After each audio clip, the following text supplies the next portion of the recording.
तो last lecture में हमने बात की थी ड्यूअल नेचर ऑफ मैटर और उसमें हमने डी ब्रॉगली प्रिंसिपल को डिस्कस किया था, डी ब्रॉगली फॉर्मूला और डी ब्रॉगली वेवलेंथ के लिए हमने एक्सप्रेशन लिखा था। अब जो हमारा नेक्स्ट टॉपिक है वो क्या है, de Broglie wavelength of N accelerated electron, यानी हमने जो पार्टिकल लिया वो इलेक्ट्रॉन को लिया। तो अगर कोई इलेक्ट्रॉन एक्सेलरेट कर रहा है तो उसकी वेवलेंथ कितनी होगी। तो अगर मैं डी ब्रॉगली वेवलेंथ का फॉर्मूला लिखूं तो क्या फॉर्मूला था, अगर आपको याद हो, डी ब्रॉगली वेवलेंथ का फॉर्मूला था आपका lambda is equal to H upon P. इसको आपने ऐसे भी लिखा था lambda lambda is equal to H upon P, lambda is equal to H upon M V, और इसको आपने ऐसे भी लिखा था under root 2m k, where k is kinetic energy. अब जब इलेक्ट्रॉन एक्सलेट होते हैं, यानी इलेक्ट्रॉन को हम जो है एक्सलेट करते हैं, तो हम किसकी हेल्प से करते हैं, हम उसमें वोल्टेज यानी पोटेंशियल हम उसमें अप्लाई करते हैं, यानी इलेक्ट्रॉन गन पे आप जो पोटेंशियल डिफरेंस अप्लाई करते हैं यानी वोल्टेज देते हैं, तो उससे इलेक्ट्रॉन एक्सलेट होते हैं। तो अगर हम काइनेटिक एनर्जी की बात करें तो काइनेटिक एनर्जी पोटेंशियल से किस तरीके से रिलेट होती है, ये फॉर्मूला आपने पहले भी पढ़ा हुआ था। कैसे होती है काइनेटिक एनर्जी, सपोज करो पार्टिकल पे चार्ज कितना है Q, ठीक है, और उस पे आपने कितना वोल्टेज दिया है V वोल्टेज, ये वोल्टेज है, ठीक है, ये वेलोसिटी है, ये वोल्टेज है। तो क्या होगा, इस फॉर्मूले को मैं कैसे लिख सकता हूँ, lambda is equal to H upon 2 under root 2m q v, this is new formula, ठीक है। लेकिन हम बात किसकी कर रहे हैं, फॉर इलेक्ट्रॉन। तो फॉर इलेक्ट्रॉन, तो इलेक्ट्रॉन के लिए Q की वैल्यू कितनी होती है, चार्ज ऑन इलेक्ट्रॉन E। तो यही फॉर्मूले को मैं कैसे लिख सकता हूँ, H upon under root 2m e v, this is wavelength, ठीक है, डी ब्रॉगली वेवलेंथ। ये सारे फॉर्मूले आपको पता होना चाहिए क्योंकि हम इसमें किसी पे भी न्यूमेरिकल्स कर सकते हैं, ठीक है। ये जनरल टर्म है, ये फॉर इलेक्ट्रॉन के लिए, इलेक्ट्रॉन के लिए बस क्या चीज चेंज हो रही है, Q। अगर यहाँ इलेक्ट्रॉन की जगह सपोज करो मैं इलेक्ट्रॉन ना बोल के मैं फोटोन आपका प्रोटॉन बोलता, तो प्रोटॉन पे भी चार्ज Q ही होता है। अगर मैं बोलता अल्फा पार्टिकल, तो अल्फा पे कितना होता है Q, डबल ऑफ E यानी 2E होता। तो इस तरीके से ये जनरल फॉर्मूला है हमारा चार्ज पार्टिकल्स के लिए, ठीक है, कोई दिक्कत नहीं है। अब आपको पता है H की वैल्यू क्या होती है, कांस्टेंट है वो 6.625 इंटू 10⁻⁻34 जूल सेकेंड, ठीक है। M मास ऑफ इलेक्ट्रॉन,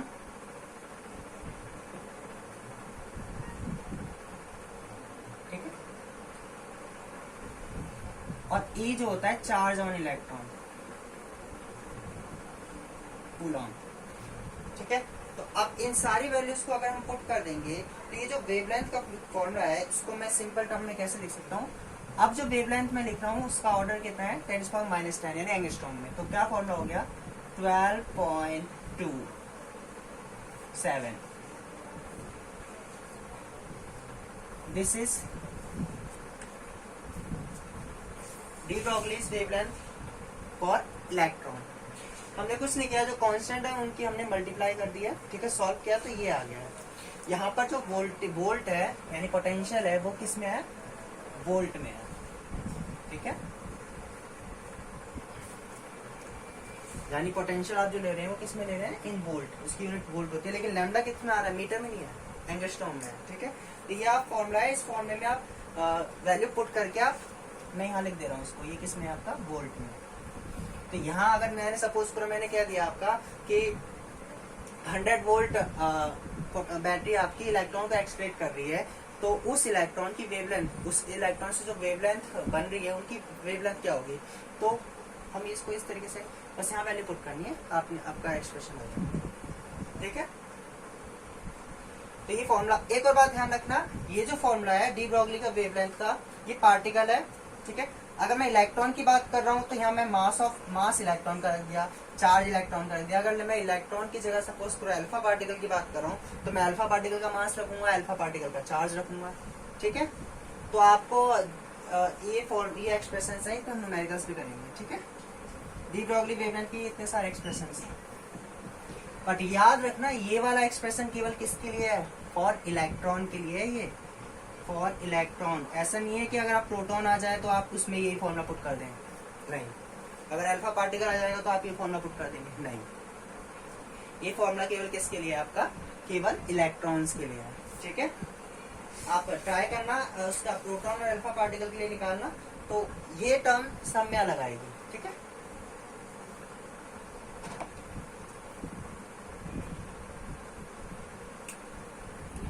तो हम बात कर रहे थे de Broglie principle, de Broglie theory, जो जिसमें उन्होंने कहा था कि पार्टिकल में वेव नेचर भी होता है। लेकिन आपको पता है कि जब तक कोई थ्योरी को आप एक्सपेरिमेंटली एक्सप्लेन ना कर दें, उसको एविडेंस ना दे दें, प्रूफ ना कर दें, तब तक हम उसको प्रॉपरली नहीं मानेंगे। तो अब थ्योरी तो दे दी थी उन्होंने, लेकिन अब बात आई थी कि उसका एक्सपेरिमेंटल एविडेंस की बात आई थी। तो एक्सपेरिमेंटल एविडेंस की हम बात करते हैं, तो नेक्स्ट जो आपका टॉपिक है वो है experimental verification of D Broglie theory और वेवलेंथ, ठीक है।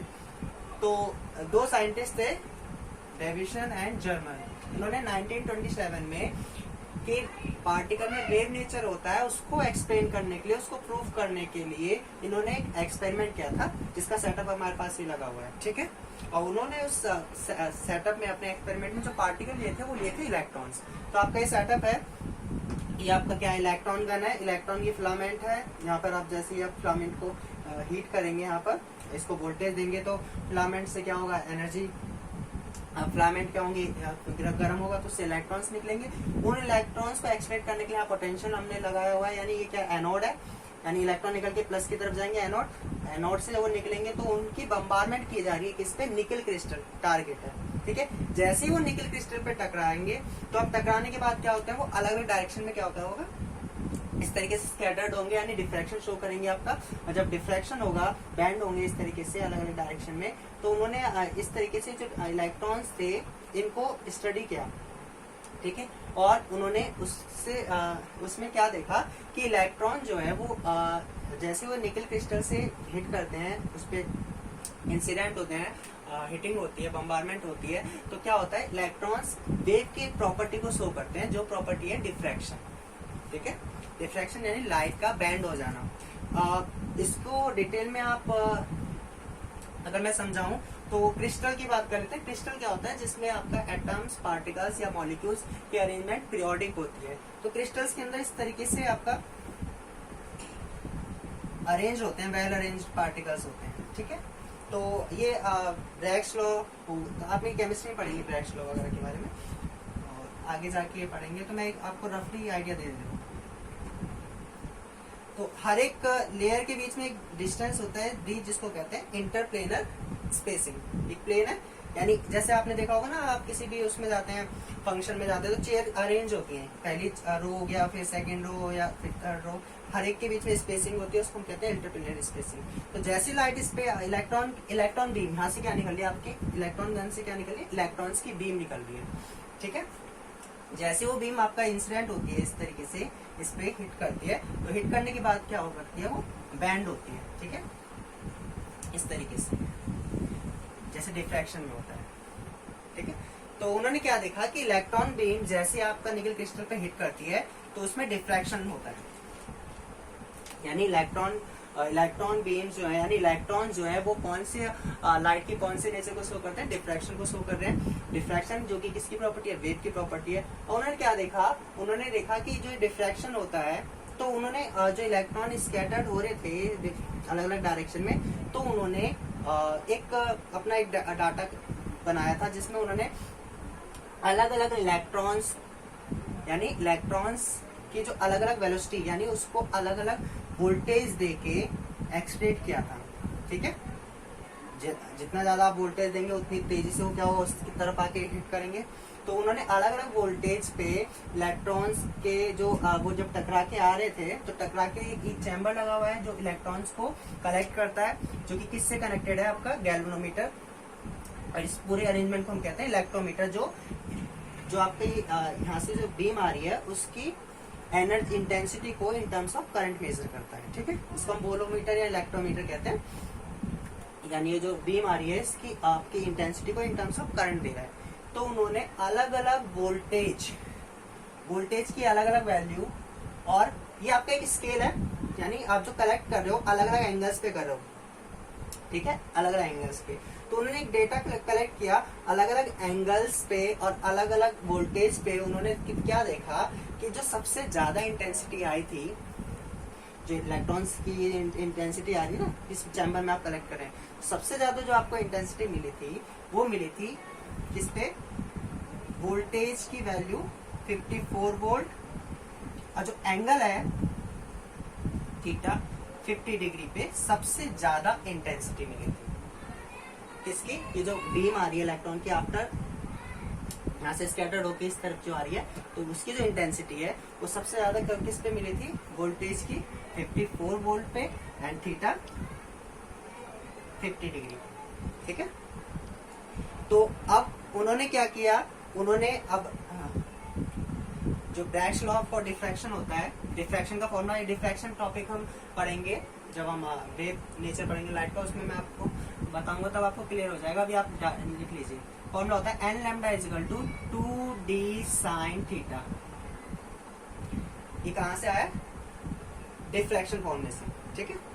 अब n यानी नंबर ऑफ ऑर्डर, यहाँ पर हम ऑर्डर 1 ले रहे हैं, तो लैम्डा इंटरप्लेनर स्पेसिंग की बात कर लेते हैं। तो क्रिस्टल, अलग अलग क्रिस्टल्स के लिए डी की वैल्यू अलग अलग होती है, ठीक है। इस केस में जो उन्होंने 2d की वैल्यू ली थी वो ली थी 2.15 एंगस्ट्रॉम, ठीक है। ये फिक्स वैल्यू है, इसमें हम कुछ नहीं कर सकते। और सॉरी 2d के साथ ही लिया ना, एंड थीटा जो ली था आपका कितना था, 50 डिग्री। और इस पे जब उन्होंने कैलकुलेट करा तो जो आपका लैम्डा की वैल्यू आई थी वो कितनी आई थी, 1.65 एंगस्ट्रॉम, ठीक है, ये वैल्यू आई थी। जो उन्होंने क्या देखा कि इलेक्ट्रॉन बीम क्या होता है, डिफ्रैक्शन को शो कर रहा है, और उसके अकॉर्डिंग जो उनकी वेवलेंथ आ रही है वही आई। अब उन्होंने कहा कि अगर इसी वेवलेंथ को हम डी ब्रॉगली ने जो फॉर्मूला दिया था उससे कैलकुलेट करें तब क्या होगा। डी ब्रॉगली का फॉर्मूला क्या था, lambda is equal to, angstrom में ही था ना लैम्डा, तो आपको बताइए अभी थोड़ी देर पहले का था 12.27 अंडर रूट वी। वी की जगह हम क्या रखेंगे यहाँ पर, अब 54। अब इस फॉर्मूले से जब कैलकुलेट किया गया तो वो रफली कितनी आई थी, अगर हम देखें 1.67 एंगस्ट्रॉम। कोई दिक्कत नहीं, उनके एक्सपेरिमेंट के अकॉर्डिंग 1.65 आई, और जो डी ब्रॉगली ने फॉर्मूला दिया है उसके अकॉर्डिंग 1.67, दोनों क्या है, सेम। तो उन्होंने क्या कहा कि yes, particle has wave nature also, a moving particle has wave nature also, ठीक है। कोई दिक्कत तो नहीं है। तो ये तो मैंने आपको समझाया। इसमें आपको जैसे अगर लिखेंगे तो क्या करेंगे, सबसे पहले आप इस सेटअप को एक्सप्लेन करेंगे, इसमें क्या क्या है, ये इलेक्ट्रॉन गन्स है, ये आपका एनोड है इधर, ठीक है,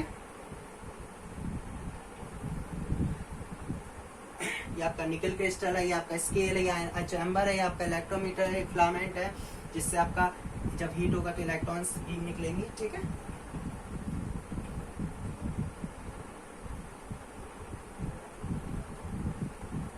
ठीक है, तो इस तरीके से उन्होंने किया था। तो मैं इसको अगर प्रॉपरली लिखूं तो मैं अब ये डायग्राम रफ कर दे रहा हूं, तो आप कैसे लिखेंगे,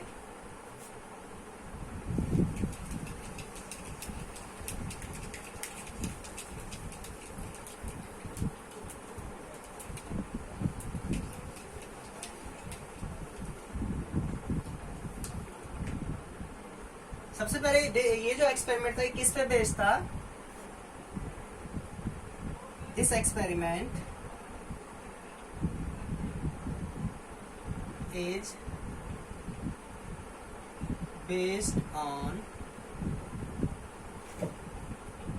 डिफ्रैक्शन,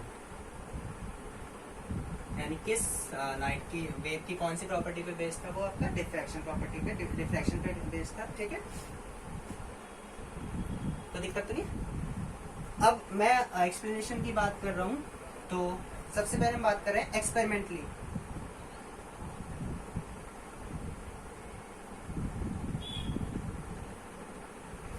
एक्सपेरिमेंटल ऑब्जर्वेशन की बात कर लेते हैं।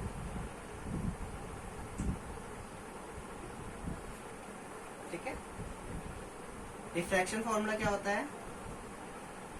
डिफ्रैक्शन फॉर्मूला अगर हम बात करें, इसको हम कहते हैं ब्रैग्स लॉ ऑफ, ये कह देते हैं ब्रैग्स लॉ पे बेस्ड है, ठीक है। ब्रैग्स वो क्या है आपका, आपको केवल फॉर्मूला लिखना है 2d sin theta equal to n lambda, ठीक है। तो उन्होंने क्या देखा, at v equal to 54 volt and theta is equal to 50 degree, the intensity of electron, scattered electron, ठीक है, जो चैम्बर में जा रहे थे, इज मैक्सिमम। तो उन्होंने जब कैलकुलेशन की तो एन की जगह 1 लिया था, 2d की जगह कितना लिया था, 2.15 एंगस्ट्रॉम लिया था, एंड थीटा की जगह क्या लिया था, 50 डिग्री। तो लैम्डा इज इक्वल टू कितना आया, 2.15 साइन 50 डिग्री, जो क्या है 1.65 एंगस्ट्रॉम, यही था।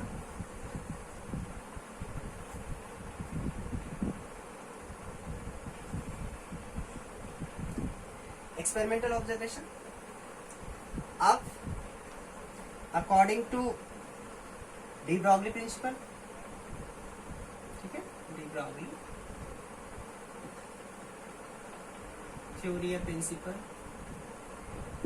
लैम्डा कितना होगा, 12.27 अंडर रूट v, इसमें आता है एंगस्ट्रॉम में, तो v की जगह हमने कितना रखा है, 54 volt. So lambda is equal to कितना आएगा,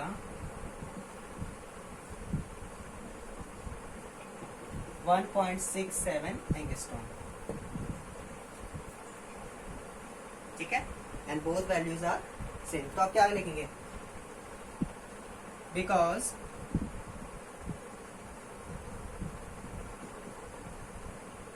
द एक्सपेरिमेंटल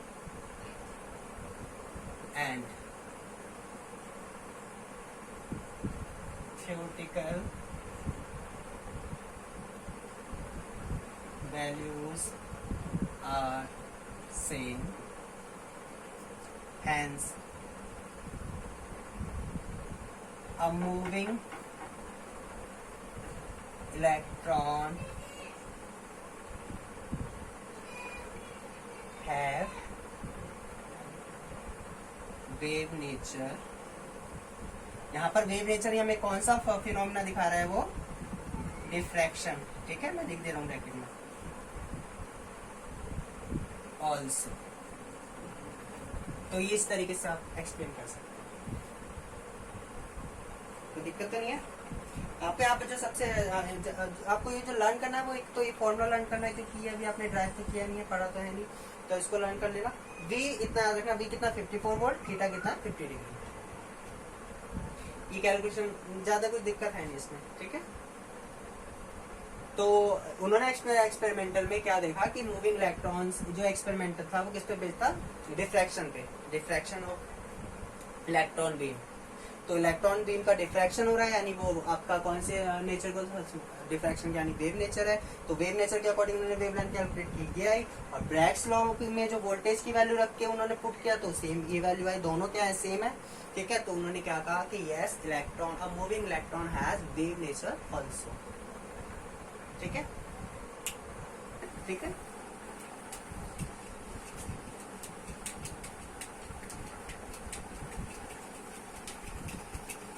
तो मैं सबसे पहले एक इजी सी प्रॉब्लम ले लेता हूँ आपको।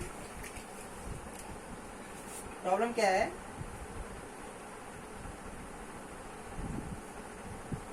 Find the de Broglie wavelength of an electron दे रखा है आपका, और दूसरा क्या दे रखा है, प्रोटॉन, ठीक है, electron and proton accelerated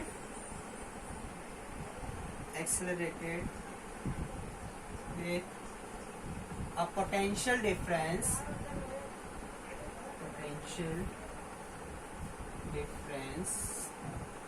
100 volt. ठीक है, यानी आपने इलेक्ट्रॉन्स और आपका प्रोटॉन्स हैं जो कि आपका 100 वोल्ट पोटेंशियल से एक्सीलरेट हो रहे हैं, तो दोनों की वेवलेंथ निकालनी है। तो इलेक्ट्रॉन की बात कर लेते हैं। इलेक्ट्रॉन के लिए आपको पता ही है, देखो फॉर्मूला आपको पता है वेवलेंथ का क्या होता है, क्योंकि अभी आप वोल्टेज दे रखा है तो वोल्टेज वाला फॉर्मूला लिखेंगे। फॉर्मूला क्या था, h√2m³v। लेकिन आपको पता है इलेक्ट्रॉन है, तो इलेक्ट्रॉन के लिए अगर हम देखेंगे तो ये सारी टर्म्स आप जब सॉल्व करते हैं तो आपको पता है इलेक्ट्रॉन्स के लिए क्या फॉर्मूला आ गया था, ये वेवलेंथ किसमें थी, एंगस्ट्रॉम में। तो v की वैल्यू रख देंगे डायरेक्ट, कितनी है, √100 का रूट करेंगे 10 आ जाएगा, तो कितनी आ गई वेवलेंथ, 1.227 एंगस्ट्रॉम। ठीक है, this is wavelength of electron. अब प्रोटॉन के लिए करना है, तो प्रोटॉन के लिए फॉर्मूला मैं ये लिखूंगा, अगेन स्टार्टिंग वहीं से करेंगे हम, 2m³v। लेकिन अब प्रोटॉन का मास कितना होता है, 1.667। ठीक है, मैंने 67 ले लिया, हालांकि 1 पॉइंट आपको पता है 6725 आगे भी होता है, into 10⁻²8। कोई दिक्कत तो नहीं है, सॉरी 27 होता है। ठीक है, 27। और चार्ज तो वही होगा जो इलेक्ट्रॉन पे होता है। ठीक है, अभी आपको दे रखा है, अब हम इसको कैलकुलेट करते हैं। ठीक है,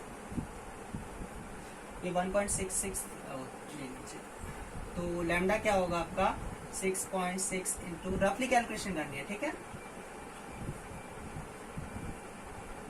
तो 1.66 इंटू 10⁻²27। चार्ज रखेंगे 1.6 इंटू 10⁻19, और v कितना है आपका, 100। सबसे पहले पावर को अरेंज कर लो, ठीक है, ताकि आपको इजी हो जाए। तो यहाँ कितना है, 27, ये कितना है आपका,